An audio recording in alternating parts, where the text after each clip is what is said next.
Oke, selanjutnya kakak akan menjawab beberapa pertanyaan dari kalian yang belum terwakilkan oleh video sebelumnya. Yang pertama itu ada pertanyaan terkait menghitung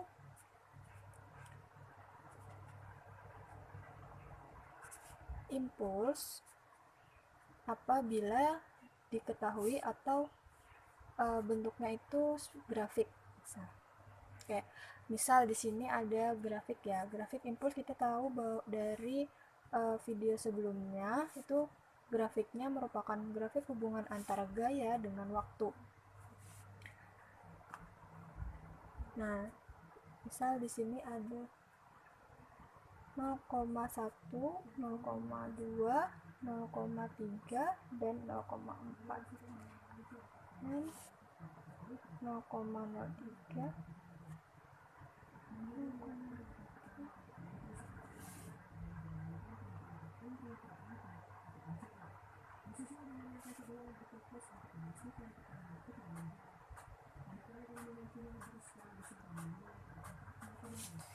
Grafiknya di sini dia bentuknya misal segitiga. Nah, impulsnya bagaimana? Impulsnya gimana? Impulsnya kalau diketahui grafiknya itu kita dapat hitung melalui luasannya. Jadi impuls itu di sini karena luasnya itu merupakan luas dari gambar grafik itu merupakan berbentuk segitiga, jadi adalah impulsnya luas segitiga. Luas segitiga rumusnya apa? Setengah alas dikali dengan tinggi. Alasnya di sini apa? Dari sini sampai sini. Ini kan 0. Berarti setengah dikali 0,4 dikali dengan 0,1. Jadi ketemu 0,024 Newton second. Gitu. Kemudian nanti bagaimana? Di sini tidak hanya segitiga, nanti bisa juga bentuknya misal persegi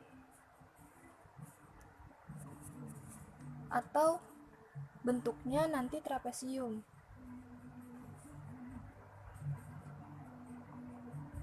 Nah, trapesium seperti ini. Kalau trapesium kan rumusnya berarti ini kan kalau I-nya atau sama dengan luas per segi. Luas persegi apa? Sisi kali sisi. Kemudian ini I-nya luas trapesium. Bagaimana luasnya? Atas. Jadi sisi atas ini nanti ditambah sisi bawah dibagi 2 kali tinggi. Tingginya nanti ini. Tinggi ini atas, ini bawah. Ini untuk semua trapesium seperti ini.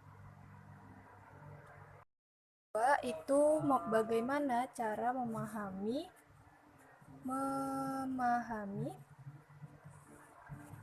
impuls melalui hukum 2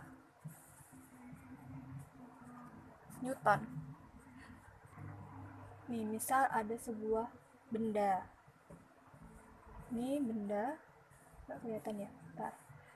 Ini sebuah kotak ya, dengan massa M.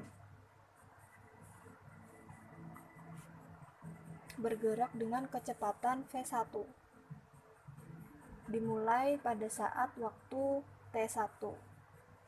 Setelah itu, dia bergerak sampai sini. Nah, kemudian pada saat di T2, misal dari ini detik pertama, kemudian yang ini kemudian detik kelima, dia diberi gaya F. Ini benda yang sama ya, tapi besarnya maaf kalau berantakan. Ini karena dia diberi gaya, benda ini jadinya bergerak dengan kecepatan V2, berubah kecepatannya karena diberi gaya. Jadi benda ini, nah kakak jelaskan sedikit lagi, benda dengan massa M bergerak dengan kecepatan V1 pada detik atau pada waktu T1. jadi waktunya T. Kemudian benda tersebut bergerak. Setelah bergerak beberapa detik, benda tersebut diberi gaya F, sehingga kecepatannya berubah. Nah, itu terjadi pada T2. Nah, kita ketahui bahwa hukum Newton 2 itu secara matematisnya itu adalah F sama dengan M dikali A. Lalu bagaimana A-nya itu seperti apa kalau sistemnya seperti ini? A itu kita tahu bahwa adalah besarnya kecepatan tiap satuan waktu, atau V delta V per delta T. V-nya dari V2 per M min V1. T-nya T2 min T1, seperti itu. Terus kita masukkan ke sini. F-nya sama dengan berarti M V2 min V1 per T2 min T1.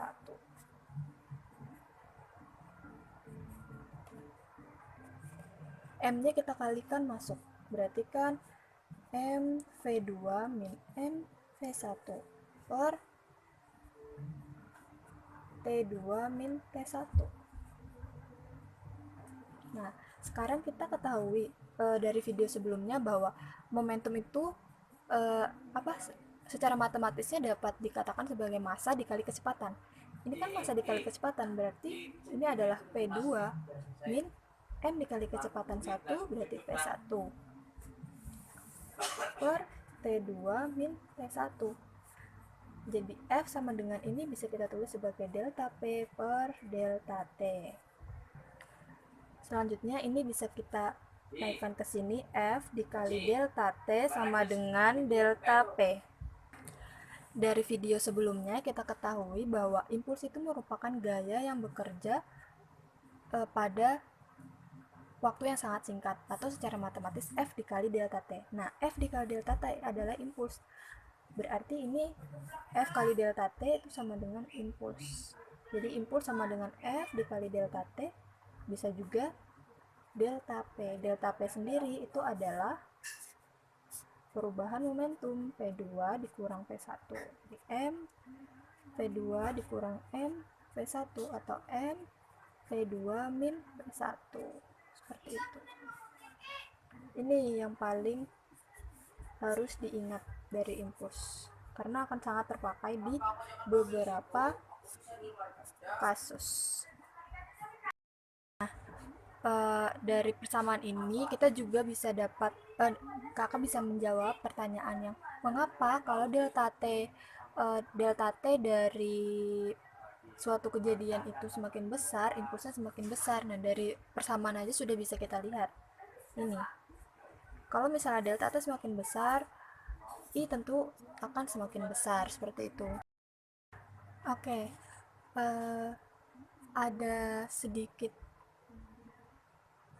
yang harus kalian ingat bahwa momentum itu kan merupakan besaran vektor, kecepatan juga merupakan besaran vektor, sehingga kecepatan itu memiliki nilai dan arah, begitu pula momentum.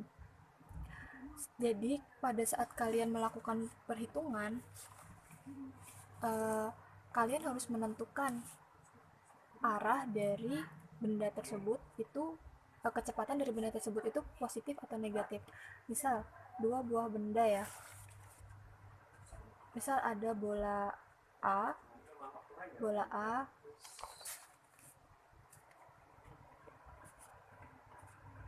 bergerak ke kanan, kemudian bola B bergerak ke kiri. Ini kan memiliki kecepatan V1, ini juga memiliki VA, misal ini juga memiliki kecepatan VB. Kalian harus menentukan ke kanan itu positif atau negatif. Misal kita ambil kesepakatan saja, ke kanan, arah kanan berarti positif. Kalau arah kiri itu negatif. Jadi nanti di sini punya kecepatan positif, ini juga punya kecepatan negatif. Kemudian misalnya setelah tumbukan keduanya itu seperti ini, misal ini A, ini B. Berarti kan dia ada VA aksen, di sini ada VB aksen. Nah, tetap gunakan yang kalian sepakati. Misal yang kanan berarti ini nanti dia punya positif, yang ini negatif. Jadi kalau misalnya VA-nya nilainya adalah 20 meter per second, positif kan. Yang VB-nya dia itu 10 meter per second. Waktu dalam perhitungan kalian harusnya kasih negatifnya. Seperti itu. Ini positif dan positif. Seperti itu. Sebagai contohnya akan kakak jelaskan salah satu contoh di LKS kalian itu yang halaman 90 yang seorang anak bermasa 50 kg. Berarti massa seorang anak atau MA itu adalah 50 kg. Kemudian dia berada di dalam perahu yang sedang bergerak dengan kecepatan 6 meter per second. VA sama dengan 6 meter per second. Massa perahu kemudian dia berada di perahu tersebut di mana perahunya masanya itu 100 kg. Nah, tentukan kecepatan perahu ketika anak melompat ke belakang dengan kecepatan 10 meter per second. Oke, misal kita lihat seperti ini. Ini anaknya ya. Ini perahu. Perahu. Ini perahu. Ada anaknya berdiri di sini. Misal masanya ini 50 kg. M 50 kg. Di sini MP-nya 100 kg. Kan perahu ini bergerak, anggap saja gerakannya kalau ke sini ke depan lah. Anggap misalnya gerakannya ke depan. Depannya misal ini. Dia bergeraknya ke sini. Nah, gerakannya itu 6 meter per second. Setelah itu anak ini dia melompat ke belakang. Ini misalnya depan ya. Depan. Ke ini belakang. Anak ini melompat. Katanya dengan kecepatan 10 meter per second. V 10 meter per second. Kita tentukan gerakan perahu ini positif. Nah, gerakan lompat anak ini karena berlawanan dengan perahu itu adalah negatif. Jadi ini negatif. Minus 10 meter per second. Seperti itu. Kita disuruh mencari kecepatan perahunya ketika anak ini bergerak. Logikanya kalau anak ini bergerak, dia akan arah perahunya ini kemana, seperti itu. Dan kecepatannya berapa. Apabila ada rumus seperti ini, maksudnya ada problem seperti ini, kita dapat menggunakan hukum kelestarian momentum. Pada kasus-kasus tumbukan juga menghitungnya menggunakan hukum kelestarian momentum. Kayak misalnya, berarti kan M anaknya dikali V anak ditambah M perahu dikali V perahu sama dengan M anak V A. VA aksen itu berarti kecepatan anak ketika melompat. M perahu V perahu. Nah, kecepatan anak awal itu sama dengan kecepatan perahu awal. Jadi kecepatan anak itu juga sama dengan kecepatan perahu. Berarti kan MA 6, MA nya 50 dikali 6 ditambah massa perahunya 100 dikali 6, MA nya 50. Nah, ini minusnya diikutkan 10 ditambah dengan 100 aksen ya, VP aksennya yang dicari. Berarti ini 300 ditambah 600, ini minus 500 ditambah 100 VP aksen. Berarti ini 900 ditambah 500 sama dengan 100 VP aksen. 14.000.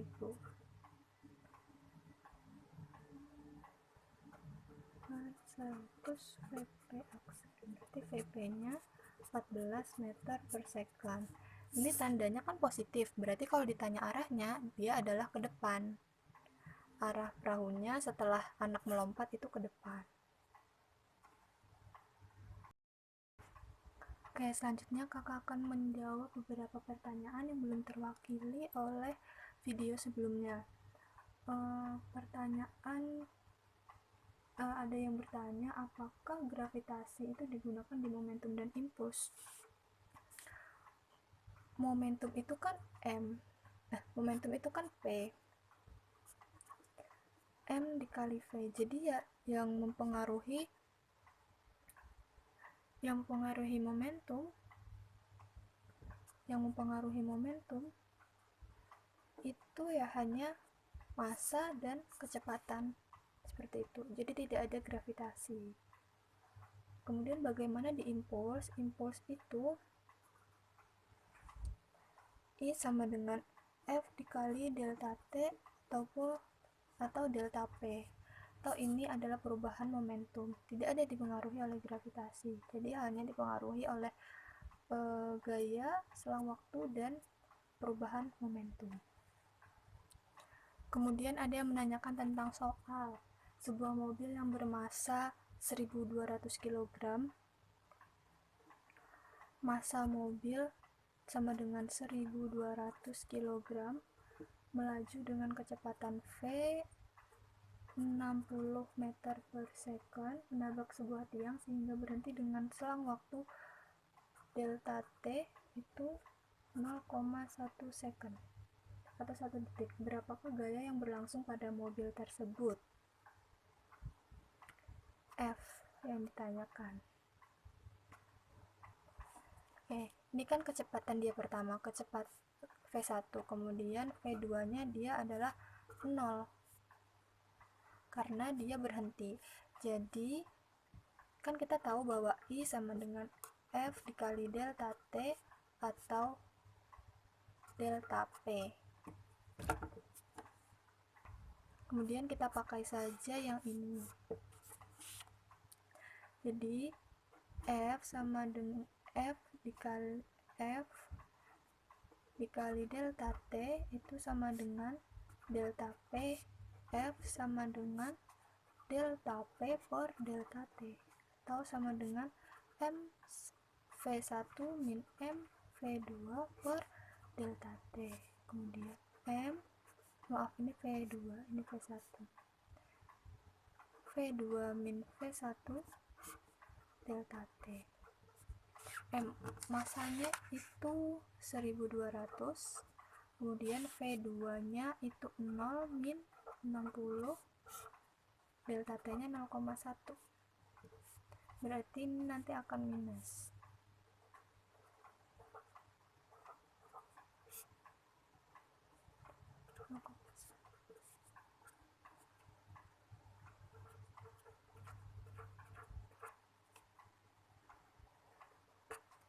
Ini menunjukkan arah, berarti arahnya itu nanti akan berlawanan dengan arah mobilnya itu.